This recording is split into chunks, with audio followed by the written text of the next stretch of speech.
예, 오늘 히브리서 11장 24절로 26절에 있는 말씀을 가지고 믿음의 사람이란 제목으로 말씀을 전합니다. 우리 다 같이 한번 인사할게요. 옆 사람과 인사하시고 앞뒷 사람과 인사하실 때 지난 한 주간 동안 평안하셨습니까? 인사합니다. 지난 한 주간 동안 평안하십니까? 평안하셨습니까? 평안하셨습니까? 평안하셨습니까?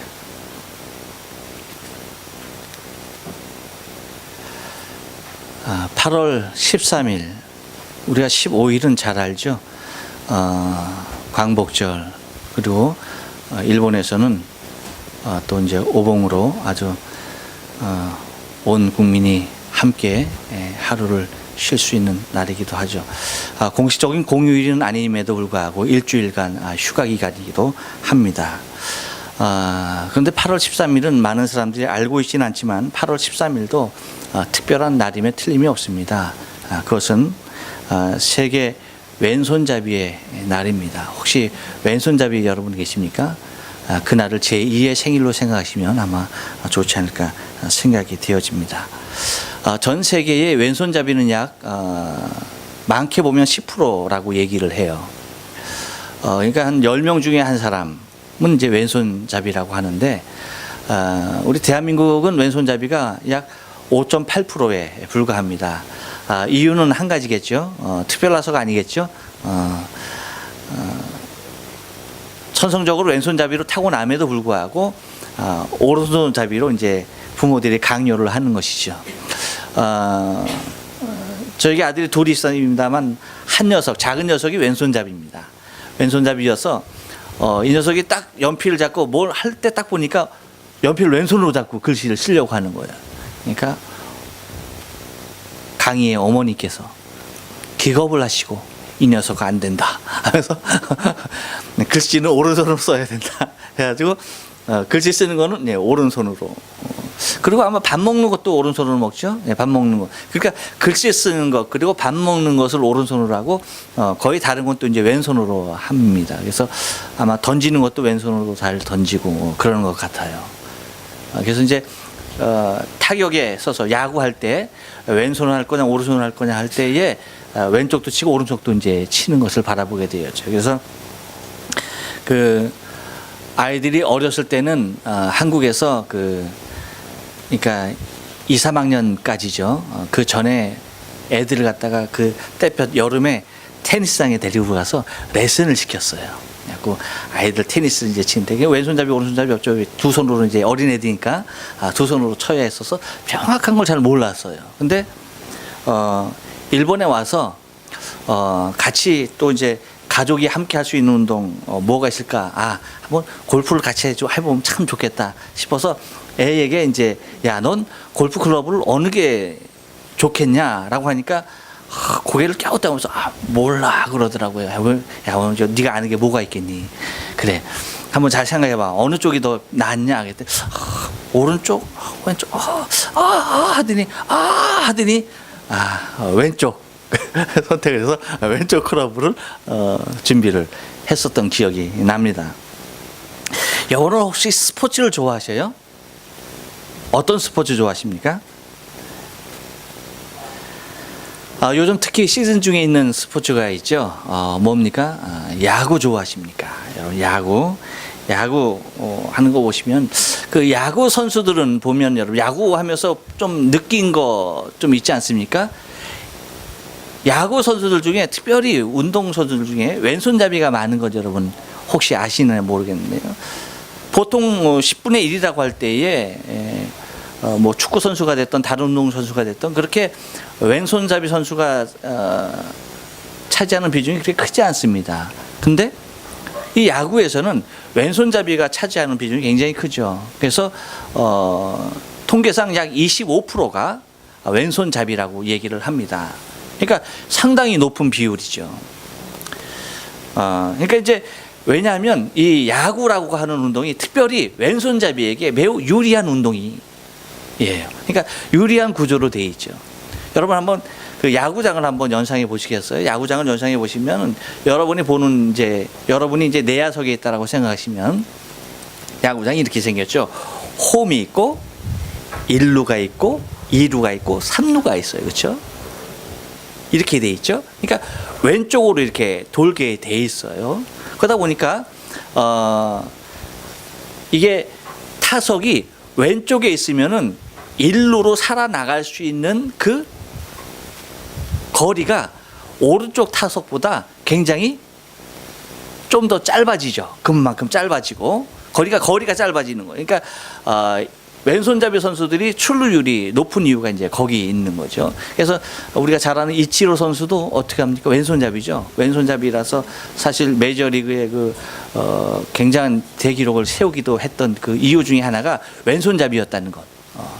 그리고 이제 또 왼손잡이가 딱 배트를 딱 치면은 어떻게 됩니까? 달려가는 방향으로 몸이 자동적으로 어떻게 돼요? 열리게 돼 있죠. 근데 오른손잡이는 어떻게 돼요? 딱 치면은 다시 몸을 열어서 방향을 바꿔서 뛰어야 되는 모습이에요. 그러니까 오른손잡이가 할 때에 굉장히 그 불리한 운동이죠. 그래서 유독 그 야구 경기, 야구 선수들 중에 왼손잡이가 많은 이유가 바로 거기 있습니다. 왜? 왼손이 유리한 경기이기 때문이다라고 하는 것입니다.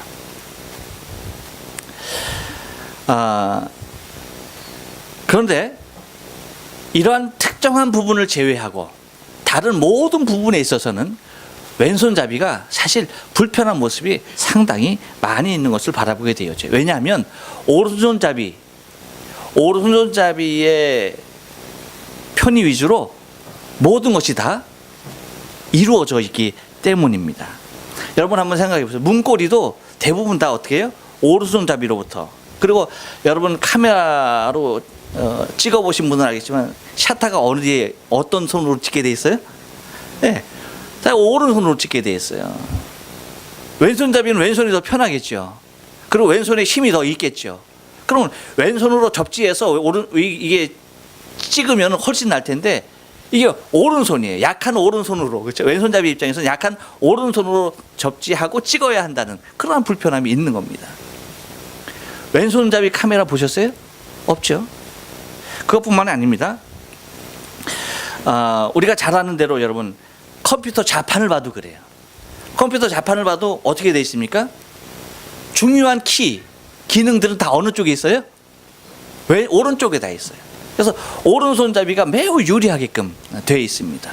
뭐 대표적인 엔터키 어느 쪽에 있습니까? 오른쪽에 있어요. 그래서 오른손잡이가 매우 편리하게, 그리고 뭐 숫자 키도 그렇고 다른 여러 가지 기능의 키들이 다 오른쪽에 몰려 있는 것을 바라보게 됩니다. 복사기도 그래요, 여러분. 복사기도 가만히 보면 오른손잡이 위주로, 팩스 같은 것도 보면 여러분 뚜껑 여는 거 보면 다 오른손잡이들이 쓰기 편리한 모습, 구조로 되어 있는 것을 발견하게 됩니다. 하다못해 테레비 리모컨까지도 다 오른손잡이 위주로 돼 있고, 여러분 누구나 다 갖고 있는 요즘 쓰는 핸드폰 덮개도 봐도 그래요, 여러분. 왼손잡이 혹시 계십니까? 왼손잡이? 교회에? 왼손잡이 안 계세요? 이야, 세상에. 이거 10분의 1이라는 통계가 거짓말 아니야? 한 사람도 없어요? 왼손잡이. 비니하고 누구? 세윤이하고. 아, 그렇군요. 얘네들은 아직 핸드폰이 없으니까.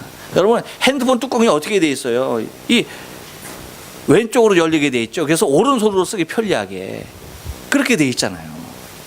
그러니까 모든 것이 다 오른손잡이 위주로 돼 있는 것을 바라보게 됩니다. 그런데 그것은 우리 일상용품뿐만 아니라 사회시설도 마찬가지예요. 여러분 전철 일본에서 우리 자주 타죠. 저도 전철을 뭐 일주일이면 몇 번씩 탑니다. 전철 탈 때 어떻게 돼요? 개찰구 표를 갖다가 넣거나 찍거나 하는 것이 다 어느 쪽에 있어요? 오른쪽에 있어요. 오른쪽에서 오른쪽으로 넣고 오른쪽으로 찍고 그렇게 돼 있어요. 그리고 여러분 군대 갔다 오신 분들은 하지만 총이 다 어떻게 돼 있어요? 오른손잡이 기준으로 돼 있어요. 오른손잡이. 그래서 총 탄피가 어느 쪽으로 날아가요? 네. 오른쪽으로 튀어나가게끔 돼 있어요. 왼손잡이가 만약에 쏠 때의 탄피가 왼손잡이로 치면 탄피가 어디로 나가요?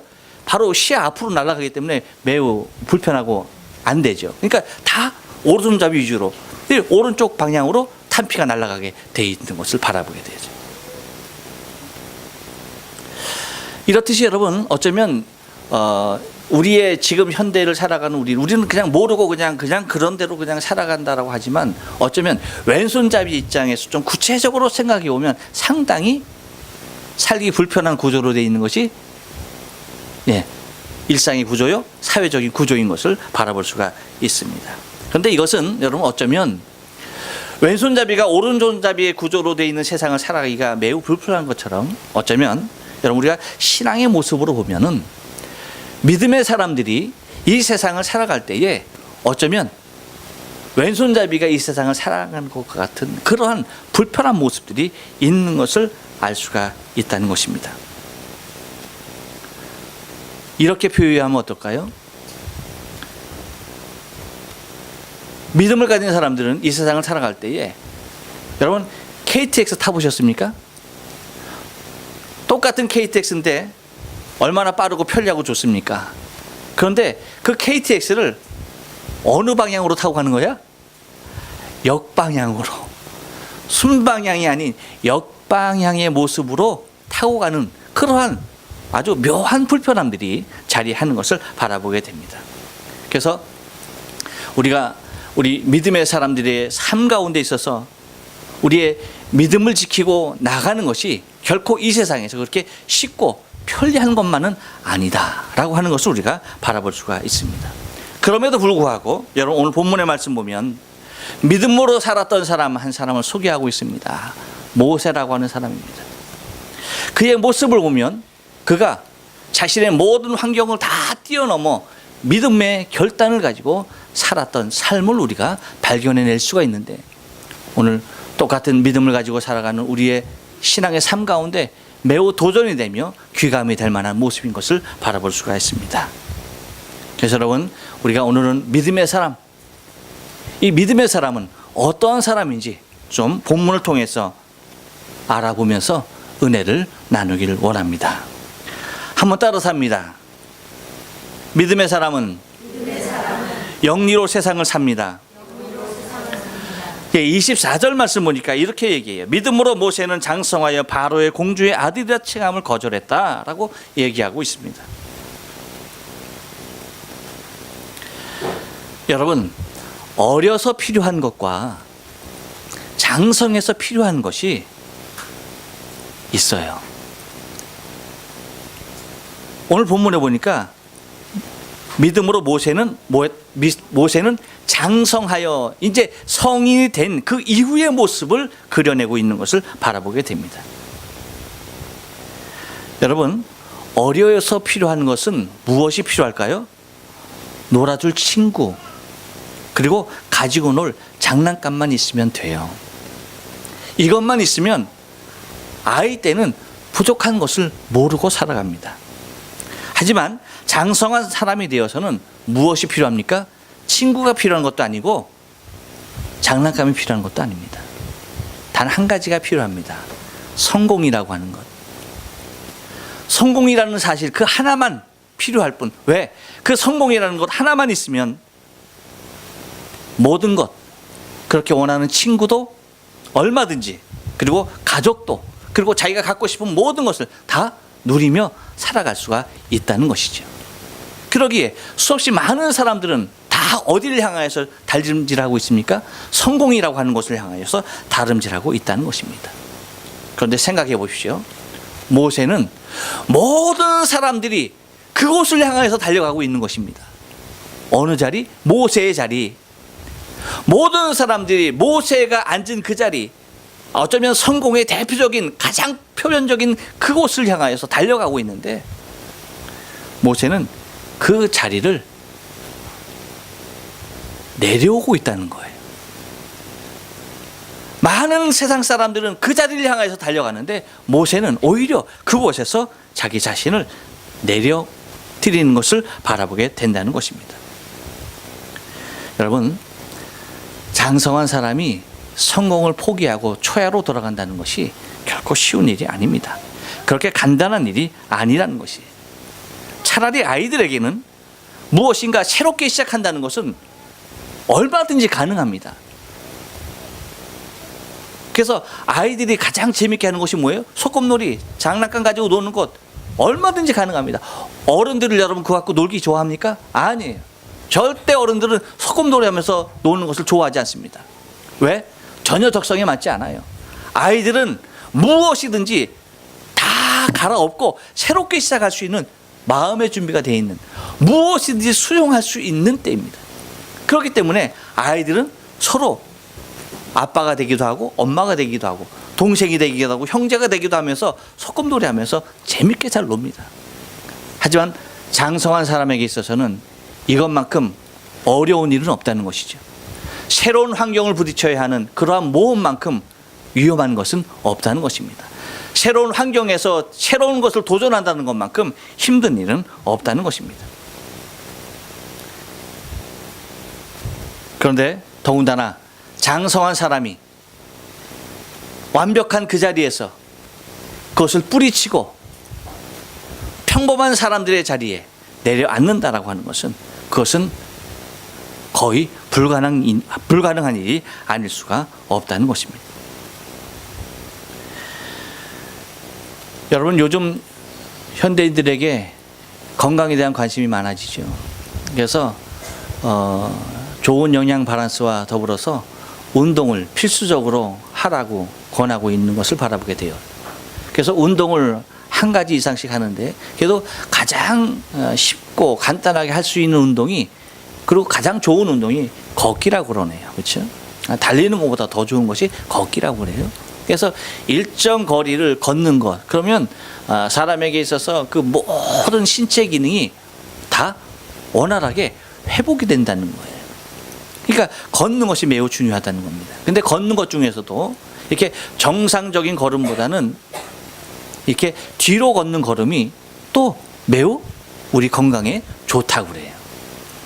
물론 이제 앞으로 걷는 것도 매우 좋지만 가끔 이렇게 뒤로 걸어가 주는 것도 매우 좋다고 그래요. 그것은 하여튼 뭐 여러 가지 모습에서 좋은 장점들이 있다고 하는 것입니다. 그런데 여러분, 뒤로 걷는 것이 결코 쉬운 일이 아닙니다. 매우 어려운 일이에요. 뒤로 걷을 때는 정말 큰 믿음이 있어야만 걷습니다. 그렇지 않으면 이거 뒤돌아보기 바빠서 제대로 걷지도 못하고 넘어지기 일쑤입니다. 아주 큰 믿음으로 아예 그냥 막 뒤로 걸으면은 잘 걸을 수 있지만, 이거 무언가 있지 않을까, 누군가 오지 않을까 하면서 뒤로 쭈뼛쭈뼛 하면서 걷는 것이 더 어렵다는 사실이죠. 여러분, 무엇을 의미합니까? 우리의 신앙의 삶이 그런 거예요. 여러분, 믿음을 가지고 살아간다는 것은 어쩌면 이 세상 사람이 다 똑바로 걸어가고 있는 그 길을, 그 방향을 우리 혼자만, 우리 스스로만 그 방향을 반대로 해서 걸어가고 있는 모습과도 같다는 것입니다. 모세의 모습이 바로 그랬어요. 그래서 24절에서 하는 말씀이, 믿음으로 모세는 장성해서 바로의 공주의 아들이라 칭함을 거절했다라고 하는 것. 가장 큰 제국에, 가장 큰 절대 권력에 오를 수 있는 그 자리를 스스로가 포기한다는 것. 여러분, 그것은 믿음이 아니고서는 결코 그 일을 할 수가 없는, 곧 믿음은 세상을 거슬리며 살아가며, 진리라고 하는 것은 순리로 살아가는 것이 아니라 영리로 살아가는 것임을 우리에게 보여주고 있다는 것입니다.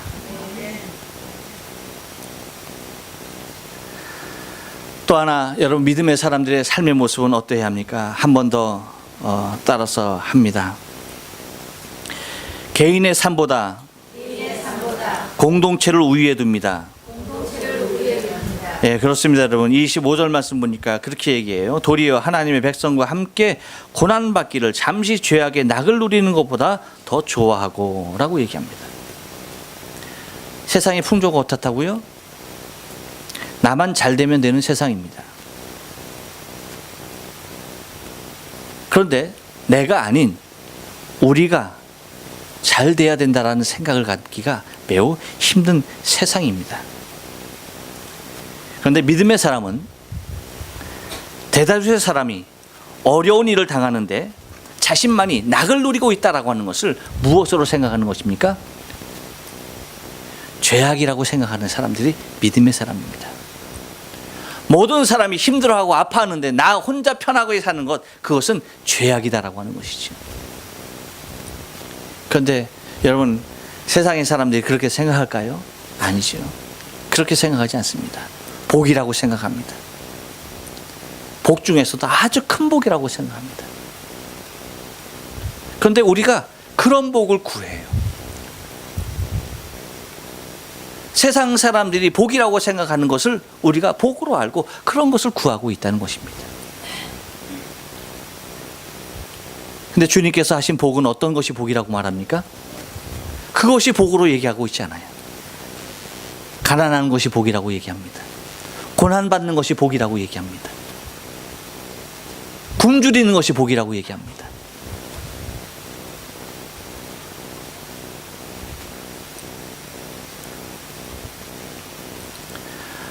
어려운 사람과 함께 그들의 어려움을 덜어주는 것이 아니라 그들의 고난을 함께 받는 것을 의미하고 있습니다. 우리는 그렇게 흔히 생각해요.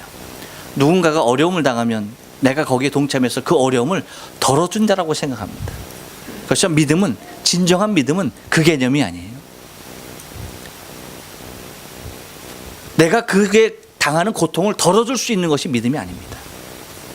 그가 당하는 고통을 내가 그 자리에서 똑같이 당해주는 것이, 그것이 믿음입니다.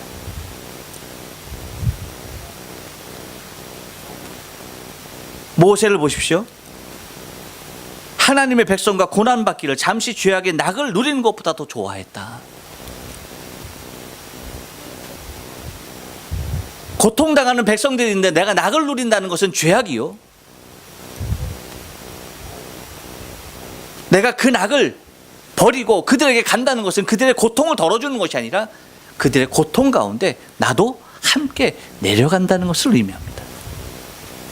그래서 그들이 느끼는 고통을 나도 느끼는 것, 그것이 곧 믿음의 사람들이 갖고 있는 삶의 모습이라는 것입니다. 예수님께서는 당신의 백성을 위하여서 십자가에서 고난당하신 것을 과거형으로 쓰고 있지 않습니다. 언제나 현재 진행형으로 나타나고 있는 것을 바라보게 되어져요. 무슨 의미입니까? 여러분, 내가 고통당하고 있습니까? 그것은 나 하나의 고통이 아니에요. 내가 고통당하는 그 모습 그대로의 고통을 지금 주님께서도 똑같은 모습으로 나와 똑같은 모습의 고통을 당하고 계신다는 것입니다. 나의 고통을 주님께서 다 덜어가셨다는 의미가 아니에요. 내가 지금 느끼고 있는 모든 고통을 주님께서도 느끼고 계시다는 거예요. 내가 안고 있는 슬픔을 주님께서 다 걷어가셨다는 것이 아닙니다. 내가 당하고 있는 슬픔도 지금 똑같은 모습으로 주님은 나와 똑같은 슬픔을 나와 함께 내 곁에서 느끼고 계신다는 거예요. 나의 힘든 모든 삶을 다 걷어간 것이 주님의 삶이 아니었습니다. 나의 힘든 삶 가운데 주님이 찾아오셔서 내 힘든 삶을 주님께서 내 옆에서 그대로 느껴주시다는 것입니다. 그것이 주님께서 십자가에서 우리의 죄와 허물을 대신해서 십자가에서 고통당하며 죽으신 진짜 모습인 것입니다. 그래서 주님의 구원은 진행형으로 지금도 우리의 삶 가운데 이루어지고 있는 것임을 믿어야 합니다. 그래서 모세가 가졌던 삶의 모습과도 같이 자신 하나의 안위를 위하여서 하나님의 백성 공동체가 당하는 그 고통을 나몰라라고 하고 있던 사람이 아니었다는 것입니다. 믿음의 사람으로서는 그렇게 혼자 부와 영화를 누릴 수가 없었던 것이죠. 곧 백성이 당하는 그 고통을 자기 자신도 자신의 몸으로 직접 체휼케 되어지는 그 삶을 능히 살았다는 것이 믿음의 사람의 모습인 것입니다. 여러분, 우리가 믿음이 있다고 한다면 우리의 믿음이 그래야 할 줄로 믿어요. 왜? 주님께서 나의 고통 가운데 지금 동참하고 계시니까. 우리는 형제의 고통에 대하여서 공동체가 당하는 아픔에 대하여서 내 자신이 통증을 느껴야 하는 것입니다. 그것이 진정한 공동체의 모습이에요. 그래서 머리가 아프면 여러분 머리만 아픈 것이 아니죠. 온 몸이 아픈 것 아닙니까? 손이 아프면 손만 아픈 것이 아니라 온몸이 느끼듯이, 그 아픔을 온몸으로 느끼듯이, 그것이 곧 공동체의 아름다운 모습이기도 한 것입니다. 그것이 곧 믿음을 가진 자의 믿음의 사람의 모습인 것이죠. 또 하나 믿음의 사람은 한 번 더 따라서 합니다. 참 가치를 알고 있습니다. 26절 상반절 말씀 보니까 그렇게 얘기해요. 그리스도를 위하여 받는 능력을 애굽의 모든 포화보다 더 큰 재물로 여겼으니 라고 얘기합니다. 예수님께서 이런 비유를 들려주셨어요. 마태복음 13장 44절에서 천국은 마치 밭에 감추인 보화와 같다. 천국이 무엇과도 같다? 천국이 무엇과도 같다? 네, 밭에 감추인 보화와도 같다.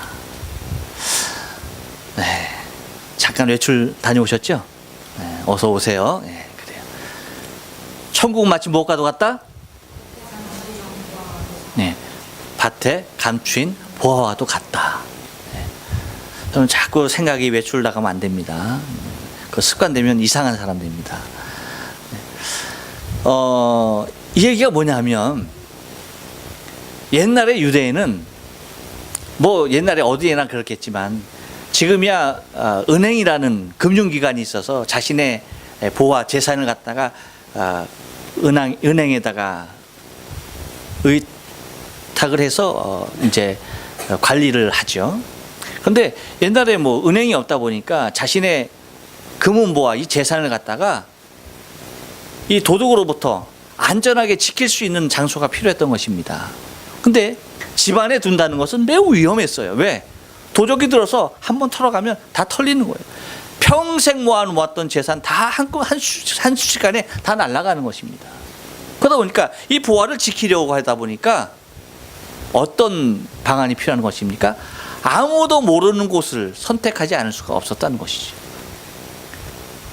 그래서 땅을 깊이 파고 그곳에다가 금은 보화를 다 묻어두는 거죠. 근데 사람의 생명이 여러분 주인이 따로 있더라고요. 모으는 사람 따로 있고 쓰는 사람 따로 있다고 그러대요. 근데 그거 숨겨놓은 거 이제 모르게 가서 이제 꺼내서 이제 쓰는데 그걸 갖다 다 못 꺼내고 사람이 뭐 어느 날 갑자기 죽는 거예요. 그러면 그 금은 보화가 거기에 있는 거는 누구도 몰라? 아들도 모르고 며느리도 몰라요. 아무도 몰라. 이건 천사도 모르고 누구도 모르는 거예요. 그러다 보니까 어떻게 되는 거예요? 그냥 땅속에 계속 묵혀 있는 겁니다. 근데 시간이 변하죠. 근데 그것이 이제 밭이 되는 것입니다. 또 어떤 누군가가 밭을 열심히 가는데 뭐가 툭 걸리는 거예요. 파보니까 뭐야? 이거 뭐 여러분 생각만 해도 좋죠? 어쩜 그렇게 금은보화 얘기하니까 정신이 바짝 들고 눈이 반짝반짝해. 세상에 믿음을 얘기할 땐 다 어디로 그냥 가 있든지 생각이 다 저기 갔더니 아니 언제 돌아왔어? 참 그래서 교회 안에서 금은보화 얘기를 많이 하나 봐. 그래서 복 받으라고 그렇게 소리 지르나 봐. 사실 그게 복이 아닌데. 하여튼 그렇게 해갖고 어떻게 됐어요? 발견이 된 거예요. 근데 문제가 하나 생겼어. 그 문제는 뭐야? 이 밭이 내 밭이 아니라는 거예요. 내가 부쳐먹는 밭이에요. 주인이 따로 있는 거예요. 주인이 따로 있는 거. 그러니 그 금은보화가 발견은 내가 했지만 실제 주인은 누구의 것이야? 땅 주인 거예요. 밭 주인 것이 밭 주인. 그러니까 어떻게 하니까 이 농부가 얼른 손 놓고 후다다다닥 뛰어가서 어떻게 하는 겁니까? 전 재산을 다 팔아버리는 거예요. 자기가 갖고 있는 팔 수 있는 모든 것, 마누라를 제외한 모든 것을 다 팔아버리는 거예요. 자식도 팔면 안 되겠죠. 가족을 제외한 모든 것을 다 팔아버려갖고 어떻게 하니까 그 밭을 가서 사는 겁니다. 이유가 뭡니까? 무엇 때문에 그 밭을 사는 거예요? 네. 밭에 감추인 그 보화 때문입니다. 그러니까 가치가 발견된다고 하는 것은 여러분 삶의 모습의 터닝 포인트, 완벽하게 바뀌는 것을 의미하고 있다는 것이죠. 곧 믿음의 사람은 참된 가치가 발견된 사람이다라고 하는 거예요. 옆 사람에게 축복해 줍니다. 당신은 참된 가치가 무엇인지 알고 있습니다.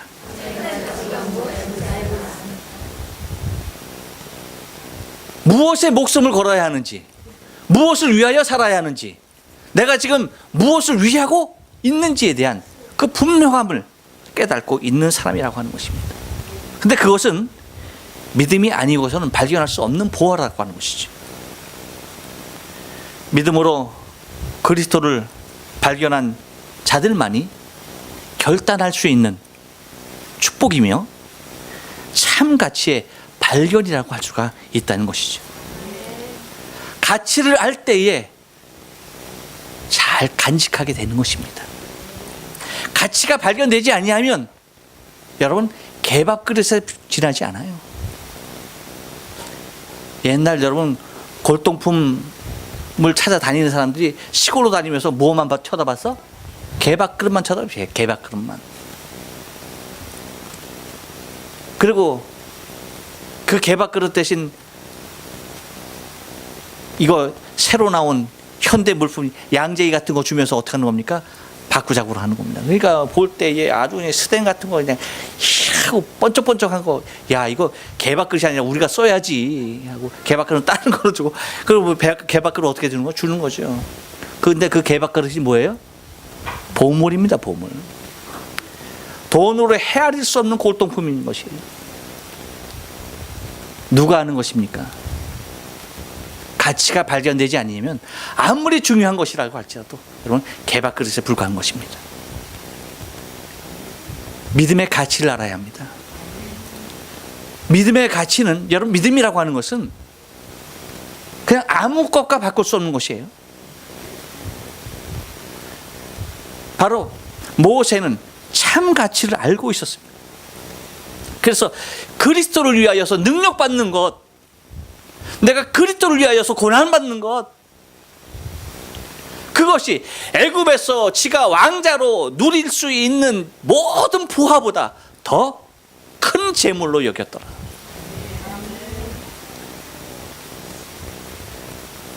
여러분, 이것이 믿음의 사람이에요. 그런데 정작 우리가 그리스도를 위하여 받는 능력, 그리스도를 위하여 받는 고난, 우리가 우리의 몸에 채우려고 하느냐? 아니잖아요. 세상 사람들이 쫓아가는 부와 영화를, 물질을 쫓고 있는 것이 우리의 모습이 아니냐는 얘기예요.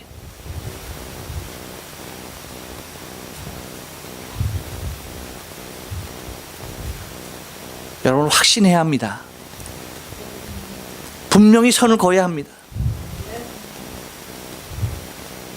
모세와 같이 믿음의 사람이라고 한다면 이 세상에서 왕자로서, 왕으로서 누려야 할 제일 절대 권력과 절대 부귀, 절대 권세, 이것은 내가 하나님의 나라에서 누려야 할 영광과는 좋게 비교할 수도 없으며 그리스도를 위하여서 받는 고난과는 결코 상대할 수 없는 것임을 우리는 선포하지 않으면 안 됩니다. 왜요? 그날은 오기 때문에, 그 마지막 그 심판날은 오기 때문에, 그리스도를 위하여 고난받은 자들이 정말로 가장 영화로운 모습으로 부활할 것을, 그날이 오기 때문에, 그리스도를 위하여 능력받는 자들이 가장 영화로운 그 자리에 앉을 그날이 오기 때문에 우리는 그리스도를 위하여 능력받는 것에 대하여서 기쁘고 감사함으로 내가 그 반열 가운데 세워졌다는 그 사실 하나만으로도 감격하며 살아야 하는 것입니다.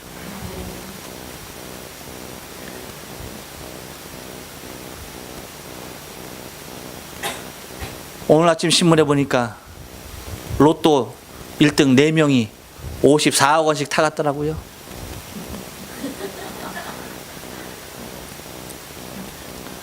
기분 좋죠?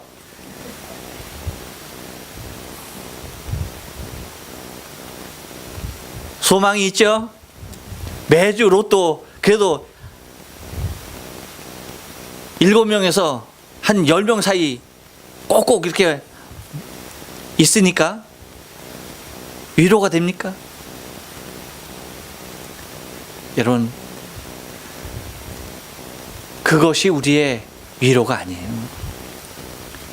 우리의 위로와 우리의 기쁨은 내가 그리스도를 위하여 받는 고난에 있습니다.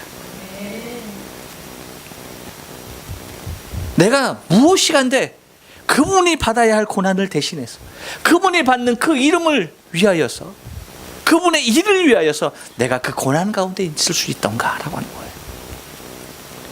내가 주님을 위하여서 무엇을 했기에 나를 그 영화로운 판결 가운데 세워줄 수 있느냐, 내가 그 고난 가운데 머물 수 있느냐, 오히려 기뻐하고 감사해야 하는 것입니다. 분명히 기억하십시오. 하나님 나라에서는 로또 1등 맞은 거 기억 안 됩니다. 아셨습니까? 하지만 그리스도를 위하여 능력받았다는 한 가지 사실은 이 세상에 그 무엇과도 비교할 수 없는 가장 큰 영화로운 상급으로 우리에게 예비되어 있을 줄로 믿어요. 그것을 바라봐야 합니다, 여러분. 세상에 마음 뺏기면 안 돼요. 믿음의 사람은 믿음의 사람답게 살아야 합니다. 모세와 같이 이 믿음으로 결단하고 참 가치가 발견됐다고 한다면 그 가치를 위하여 내 생명이 드려져야 하는 것입니다.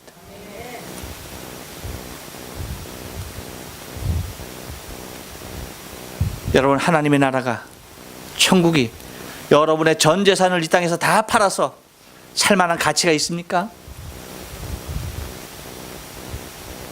주님은 없답니다. 제가 좋게 해석할게요. 제가 여러분 지금의 상황을 좋게 해석해 드릴게요. 주님, 팔 재산이 없답니다.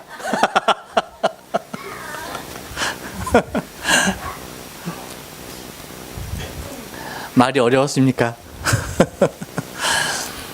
아멘을 불러내기에 조금 애매모호했습니까?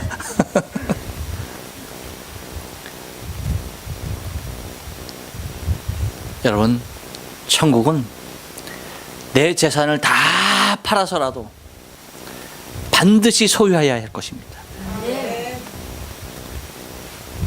그렇습니다. 밭에 감추인 보화는 예수 그리스도입니다. 그분이 보화예요. 예수가 보화예요. 그래서 예수가 발견되면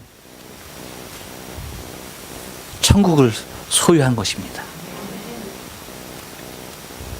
그렇기 때문에 여러분, 혹시 우리가 가진 것들이 예수 발견하는, 보화 발견하는 데 있어서 불편하면 안 될 줄 알아요. 예수님께서 들어준 이 비유에 나오는 농부, 왜 남의 밭을 갈아야 했을까요? 여러분 한번 생각해 보세요. 이 보화를 발견하게 되는 결정적인 배경이 어디에 있는 거예요? 무엇이 있습니까? 따라서 하십시오. 옆 사람에게 얘기해 주십시오. 가난에 있었습니다. 만약에 밭 소유주와 같이 부자였다고 한다면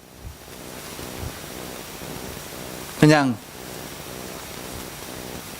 남에게 줬겠죠. 그렇게 밭 갈아 일정한 소출을 받았겠죠. 하지만 가난했기에 이 보화를 발견합니다. 여러분, 곧 우리의 삶 가운데 있어서 정말로 가장 좋은 가치, 참 가치가 믿음을 통하여 발견된 줄로 믿습니다. 또 믿음의 사람은 한 번 더 따라서 합니다. 하나님을 기대합니다. 26절 하반절 말씀 보니까 이렇게 얘기합니다. 이는 상주심을 바라봄이라 라고 말합니다. 한 번 더 따라서 할까요? 신앙의 결론은 하나님을 향한 기대치입니다. 믿습니까? 여러분, 신앙 이퀄 뭐냐? 하나님을 향한 기대치입니다.